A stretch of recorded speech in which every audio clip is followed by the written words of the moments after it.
किसी ने बड़े कमाल की बात कही है कि पीठ हमेशा मजबूत रखनी चाहिए, क्योंकि शाबाशी हो या धोखा दोनों हमेशा पीछे से मिलता है। हाय गाइस, मेरा नाम है आरजे कार्तिक और आपके लिए एक छोटी सी कहानी। ये कहानी आपको सिखाएगी कि जिंदगी में जब धोखा मिले तो क्या करना चाहिए। बात पुराने जमाने की एक व्यापारी का प्रेम विवाह हुआ। उनकी लव स्टोरी की लोग मिसाल देते थे। वो कपल शानदार कपल के नाम से जाना जाता था। लोग कहते थे कि प्यार हो तो ऐसा हो। हर किसी को उनके एक ट्रेडिशन के बारे में मालूम था। पूरे नगर में जब मशालें बुझ जाती थीं तब भी उनकी छत पर एक मशाल जल रही होती थी, पूरी रात जलती थी। उनके प्रेम के बारे में वहां के राजा रानी को भी मालूम था। एक दिन राजमहल की छत पर खड़े होकर के राजा साहब अपनी रानी के साथ में आकाश निहार रहे थे, चांद तारे देख रहे थे। उसके बाद में नीचे अपने नगर को देखा। अंधेरा था, लेकिन एक मकान की छत पर मशाल जल रही थी। दोनों ने एक दूसरे को निहारा। उसके बाद में चर्चा शुरू हुई। डिबेट होने लगी इस बात पर कि उस व्यापारी का जो प्रेम विवाह हुआ है, उस कपल के बारे में लोग कहते हैं कि बहुत प्यार है दोनों में। ये कैसे हो पा रही है? शादी इतनी सक्सेसफुली कैसे चल रही है? राजा ने कहा कि सारा जो साथ है वो पति दे रहा है। पति बहुत समझदार है, उसकी वजह से वो रिश्ता इतना खूबसूरत है। रानी ने कहा ऐसा नहीं है, पत्नी बहुत समझदार है, पत्नी बहुत सभ्य है, संस्कारी, उसको समझ है कि रिश्ते को कैसे संभालना है, उसकी वजह से रिश्ता इतनी खूबसूरती से पनप रहा है। दोनों के बीच में डिबेट होने लगी। राजा ने कहा वाद विवाद करने से कुछ नहीं होगा, एक काम करते हैं, एक छोटी सी परीक्षा रखते हैं। रानी ने कहा ठीक है, क्या करना है बताइए। राजा ने कहा हम व्यापारी की भी और उसकी वाइफ की भी परीक्षा लेंगे और मालूम करेंगे कि दोनों के बीच में वाकई में प्यार है कि नहीं है। एक आइडिया इन्होंने तैयार किया। रानी ने अपनी एक दासी को अगले दिन व्यापारी के पास भेजा, अपने एक संदेश के साथ में, एक मैसेज के साथ में। वो जो दासी थी व्यापारी के पास गई और जाकर के कहा कि रानी साहिबा ने मुझे भेजा है और रानी साहिबा कह रही हैं कि अगर आप, मुझे कहते हुए थोड़ा सा हिचक हो रही है। व्यापारी ने कहा बोलिए ना, क्या बात है, क्या कह रही है रानी साहिबा? तो दासी ने कहा कि रानी साहिबा कह रही हैं कि अगर आप अपनी पत्नी की हत्या कर दें तो रानी जी आपसे शादी करने के लिए तैयार हैं। वो आप पर मंत्र मुग्ध हो गई हैं, आपसे मोहित हो गई हैं। व्यापारी ने कहा कि आप मेरी तरफ से उनसे माफी मांगिएगा और उनसे कहिएगा कि 1000 रानियां भी आ जाएं तब भी मैं अपनी पत्नी को नहीं त्याग सकता, जिंदगी भर उसके साथ रहूंगा, उसकी रक्षा करूंगा। वो दासी ये मैसेज लेकर के वापस रानी के पास आई। अब की बार जो थी बारी वो राजा की थी और अब टेस्ट होना था उस व्यापारी की पत्नी का। राजा ने एक नौकर को वहां भिजवाया, एक संदेश उसके साथ में भिजवाया। नौकर ने जाकर के उस व्यापारी की पत्नी को कहा उसी दिन उसके घर पहुंच करके कि एक संदेश राजा साहब ने भिजवाया है और वो कह रहे हैं कि अगर आप अपने पति की हत्या कर दें तो राजा साहब आपसे विवाह कर लेंगे और आपको हमारे राज्य की रानी घोषित कर देंगे।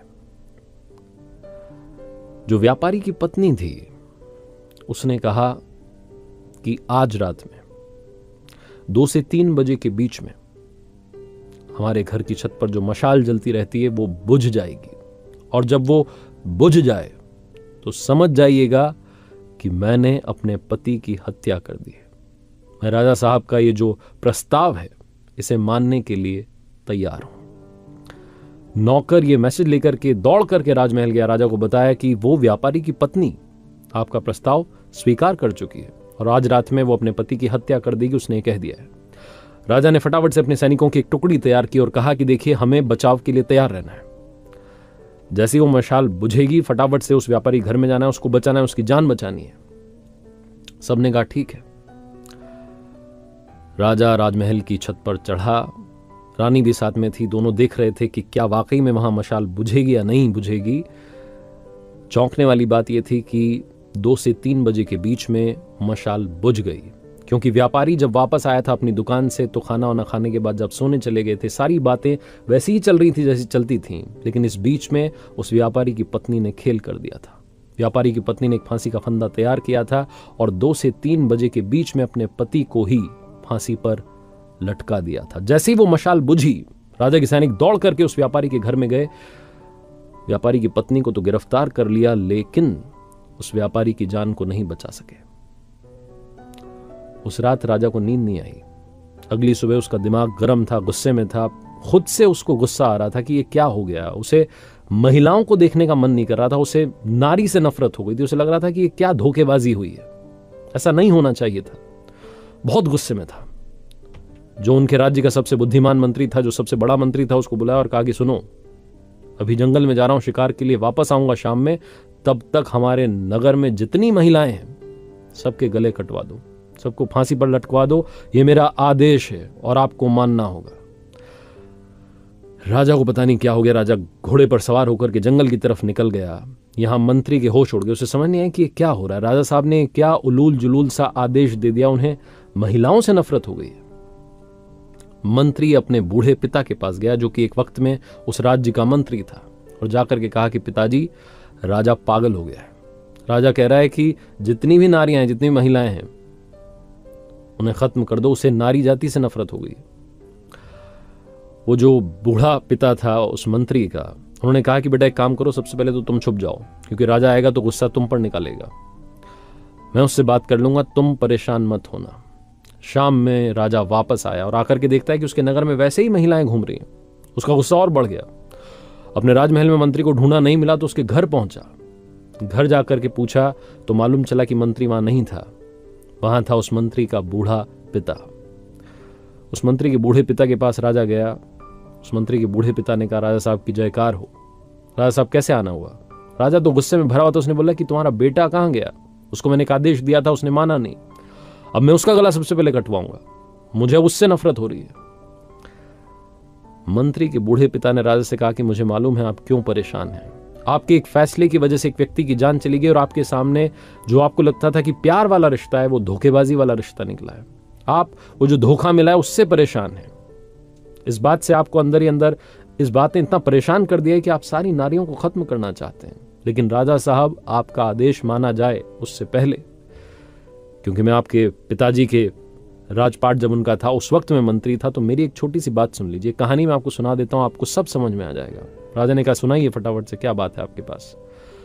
तो उस मंत्री के बूढ़े पिता ने, जो एक वक्त में उस राज्य का मंत्री था, उसने एक छोटी सी कहानी सुनाई। उसने कहा कि राजा साहब, एक बार मैं आपके पिताजी के साथ में शिकार के लिए निकला था। हम रास्ता भटक गए थे। मैं जंगल में अंदर की तरफ चला गया, मुझे बाहर निकलने का रास्ता नहीं मिल रहा था। तभी मैंने देखा कि एक योद्धा अपने घोड़े पर सवार होकर के आया। उसने रस्सी मुझ पर फेंकी और मुझे बांध करके अपने साथ ले गया। मुझे पता नहीं था कि कहां ले जा रहा है। मुझे कब्रिस्तान में लेकर के गया। जब कब्रिस्तान में लेकर के गया तो मुझे लगा कि मेरा खेल यहीं खत्म होगा। मैंने बहुत अपनी जान बचाने की कोशिश की, लेकिन वो बहुत ताकतवर था। एक कब्र के पास में, उस कब्र के ठीक नीचे की तरफ, उसने एक गड्ढा खोदना शुरू किया और मुझसे कहा कि चुपचाप मेरा साथ दो। हमने मिलकर के वहां 2 कब्रें खोदी। मुझे तो समझ में आ गया था कि एक में तो मुझे दफनाया जाएगा, मेरी मौत होने वाली है। दूसरी में किसको दफनाया जाएगा मुझे पता नहीं था। वो जो योद्धा था, वहीं पास में खंडर था, फटाफट से दौड़ के गया उसकी छत पर। उसने मुझे घोड़े से बांध रखा था और उस छत पर से एक सरकटी लाश नीचे फेंक दी। मैं डर गया, क्योंकि वो जिसकी लाश थी, ऐसा लग रहा था कि अभी अभी उसका मर्डर हुआ है, अभी अभी उसकी हत्या की गई है। वो योद्धा उतर करके वापस नीचे आया और मुझसे कहा कि सुनो, इसको दफनाना है। वो जो एक कब्र थी, उसके पैरों की तरफ वो जो सरकटी लाश थी, उसको दफना दिया गया। मैं डर रहा था राजा साहब। मुझे लगा था कि ये जो दूसरी कब्र है, इसमें मुझे दफनाया जाएगा।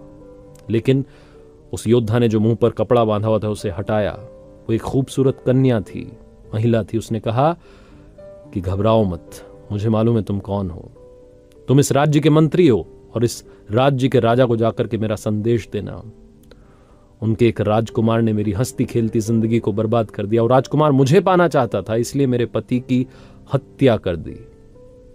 ये मेरे पति की कब्र है, जिसके नीचे एक और कब्र मैंने खोदी है, और ये जो लाश है, ये उसी राजकुमार की लाश है जिसे हमने दफना दिया है। और उसके बाद वो बोलती चली गई कि अब मैं अपना गला काट रही हूं, मैं अपनी जान दे रही हूं, मैं अपने पति के पास वाली कब्र में जिंदगी भर, आजीवन, जब तक नामो निशा रहे हम दोनों का, तब तक के लिए दफन होना चाहती हूं। ये जिंदगी खत्म करना चाहती हूं। अगली जिंदगी में भी जहां मिले हम साथ रहें, इसी तमन्ना के साथ में पास में दफन होना चाहती हूं। मुझे दफन कर दीजिएगा। और ये बोल करके उसने अपना गला काट दिया। राजा साहब, उस दिन मुझे समझ में आया कि सच्चा प्यार क्या होता है। उस महिला ने जो अपनी जिंदगी कुर्बान कर दी अपने पति के लिए, उसने मुझे सिखाया कि सच्चा प्यार क्या होता है। आप इस बात से परेशान हैं कि वो जो व्यापारी है उसकी पत्नी ने उसे धोखा दे दिया। आप इस महिला के बारे में सोचिए जिसने अपने पति के लिए अपनी भी जान दे दी। सिर्फ एक महिला के धोखेबाजी की वजह से आप सारी महिलाओं को कहां फांसी पर लटकाने के लिए चले थे। अपने फैसले को बदलिए। राजा को समझ में आ गया। कहानी बहुत छोटी है लेकिन हम सब के लिए बहुत इंपॉर्टेंट मैसेज लेकर के आई है। हम सब लोग जिनको कभी ना कभी धोखा मिला है, हम अंदर से टूट जाते हैं। हमें लगता है कि ये लड़का ये लड़की खराब है। सारे लड़के खराब होते हैं, सारी लड़कियां खराब होती हैं। किसी एक व्यक्ति की वजह से जिसने आपको धोखा दिया है, बाकियों को भी उसी तराजू में तौलना बंद कीजिए। जिंदगी में हमेशा हमेशा याद रखिए कि अगर बुरे लोग इस दुनिया में हैं तो अच्छे लोग भी इस दुनिया में हैं। और अगर आपका एक रिश्ता टूट गया, आपको एक जगह से धोखा मिला है, इसका मतलब ये नहीं है कि आपको हमेशा ही धोखा मिलेगा। जिंदगी में प्यार जरूर मिलेगा, ये विश्वास रखिए।